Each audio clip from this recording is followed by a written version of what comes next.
അവർ സമരം ചെയ്തപ്പോൾ അവരുടെ സമരത്തിന് ലീഗ് പിന്തുണ കൊടുത്തു. അവർക്ക് നാരങ്ങാവെള്ളം കൊടുത്തു, അവർക്ക് ബിസ്ക്കറ്റ് കൊടുത്തു, അവർക്ക് എന്തൊക്കെ കൊടുത്തു അതൊക്കെ കൊടുത്തു. ഞങ്ങളെ വിമർശിക്കാരോട് ഞങ്ങൾ പറയട്ടെ, ഞങ്ങൾ ഇനിയും അവർക്ക് നാരങ്ങാവെള്ളം കൊടുക്കും. സംഘപരിവാർ അനുകൂലിയെ ഹൈക്കോടതിയിലെ സ്റ്റാൻഡിംഗ് കൗൺസിലാക്കി മുസ്ലിം ലീഗ്. ഇതുകൊള്ളാലോ, സമൂഹ മാധ്യമങ്ങൾ വഴിയും അല്ലാതെയും തീവ്രവർഗീയ നിലപാട് സ്വീകരിക്കുന്ന കൃഷ്ണരാജിനെയാണ് നിയമിച്ചത്. മുസ്ലിം ലീഗ് ഭരിക്കുന്ന വഴിക്കടവ് പഞ്ചായത്തിന്റേതാണ് തീരുമാനം. വഖഫ് നിയമ ഭേദഗതിയിൽ ലീഗ് ഹർജിയെ ചോദ്യം ചെയ്ത കാസയ്ക്ക് വേണ്ടി ഹാജരാകുന്നത് കൃഷ്ണരാജാണ്. ഇതാ കയ്യിൽ ചരടക്കം കിട്ടിയ മറ്റേ സ്വപ്ന സുരേഷിന് വേണ്ടി ഹാജരായ സംഘി വക്കീലാണല്ലോ അല്ലേ? അങ്ങനെയാണ് പൊതുവെ സമൂഹ മാധ്യമങ്ങൾ അറിയപ്പെടുന്നത് എന്നാണ് ഞാൻ മനസ്സിലാക്കുന്നത്. വായ തുറന്നാൽ തീവ്രമായ മതവിദ്വേഷം പറയുന്ന തരത്തില് നിലപാടുകൾ സമൂഹ മാധ്യമങ്ങളിൽ സ്ഥിരമായി നിലപാടെടുക്കുന്ന, അതേക്കുറിച്ച് പറയുന്ന, അതിന്റെ പേരിൽ മതവിദ്വേഷ കേസുള്ള ഒരു വക്കീലിനെ മുസ്ലിം ലീഗ് ഭരിക്കുന്ന വഴിക്കടവ് ഗ്രാമപഞ്ചായത്തിന്റെ ഹൈക്കോടതിയിലെ സ്റ്റാൻഡിംഗ് കൗൺസിലായി കഴിഞ്ഞ ദിവസം നിയമിച്ചിരിക്കുകയാണ്.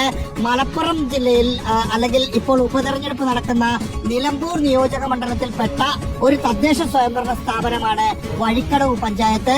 ആ വഴിക്കടവ് പഞ്ചായത്തിൽ കോൺഗ്രസും ലീഗും കൂടിയാണ് ഭരണം നടത്തുന്നത്. മുസ്ലിം ലീഗിലെ ഒരു വനിതയാണ് പഞ്ചായത്തിന്റെ പ്രസിഡന്റ്. കോൺഗ്രസിൽ നിന്നുള്ള മറ്റൊരാളാണ് വൈസ് പ്രസിഡന്റ്. അവർ ഇതിനു മുമ്പ് ലീഗ് നിലപാട് സ്വീകരിച്ചിരുന്ന, അല്ലെങ്കിൽ ലീഗ് അനുഭാവിയായ, അല്ലെങ്കിൽ ലീഗിന്റെ ഒരു നേതാവിന്റെ ഭർത്താവായ ഒരാളായിരുന്നു ഇതുവരെ സ്റ്റാൻഡിംഗ് കൗൺസിലായി ഉണ്ടായിരുന്നത്. അദ്ദേഹത്തെ മാറ്റിയിട്ടാണ് കൃഷ്ണരാജിനെ കഴിഞ്ഞ ദിവസം നിയമിച്ചത്. പഞ്ചായത്ത് പ്രസിഡന്റ് പറഞ്ഞത് നല്ലൊരു വക്കീലിനെ കിട്ടി. ഇതിനു മുമ്പുണ്ടായിരുന്ന വക്കീൽ പഞ്ചായത്തിന്റെ കേസുകൾ ഹൈക്കോടതിയിൽ നല്ല രീതിയിൽ വാദിച്ചിരുന്നില്ല. അപ്പോൾ ഒരു മികച്ച അഭിഭാഷകനെ കിട്ടിയപ്പോൾ ഞങ്ങൾ അവിടെ നിയമിച്ചതാണ് എന്ന വളരെ വിചിത്രമായ ഒരു മറുപടിയാണ് പഞ്ചായത്ത് പ്രസിഡന്റ് കൃഷ്ണരാജിന് വേണ്ടി വഴിക്കടവ് പഞ്ചായത്തിലെ UDF ഭരണസമിതി ഉറച്ചു നിൽക്കുകയാണ് എന്ന വിചിത്രമായ കാര്യം കൂടിയുണ്ട്. ആസയ്ക്ക് വേണ്ടി ഏറ്റെടുത്ത ഒരു വക്കീലാണ് ലീഗിന്റെ തദ്ദേശ സ്വയംഭരണ സ്ഥാപനം ഹൈക്കോടതിയിൽ സ്റ്റാൻഡിംഗ് കൗൺസിലാക്കിയത് എന്നോർക്കും. പരിവാർ അനുകൂലിയായ ഒരു അഡ്വക്കേറ്റാണ് കൃഷ്ണരാജ് എന്ന പ്രേക്ഷകരെയും സമൂഹ മാധ്യമങ്ങളിലൊക്കെ അയാൾക്ക് പല പേരുകളുമുണ്ട്.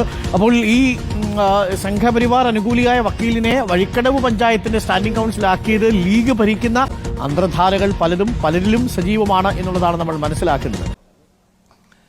അവർ സമരം ചെയ്തപ്പോൾ അവരുടെ സമരത്തിന് ലീഗ് പിന്തുണ കൊടുത്തു. അവർക്ക് നാരങ്ങാവെള്ളം കൊടുത്തു, അവർക്ക് ബിസ്ക്കറ്റ് കൊടുത്തു, അവർക്ക് എന്തൊക്കെ കൊടുത്തു അതൊക്കെ കൊടുത്തു. ഞങ്ങളെ വിമർശിക്കാരോട് ഞങ്ങൾ പറയട്ടെ, ഞങ്ങൾ ഇനിയും അവർക്ക് നാരങ്ങാവെള്ളം കൊടുക്കും.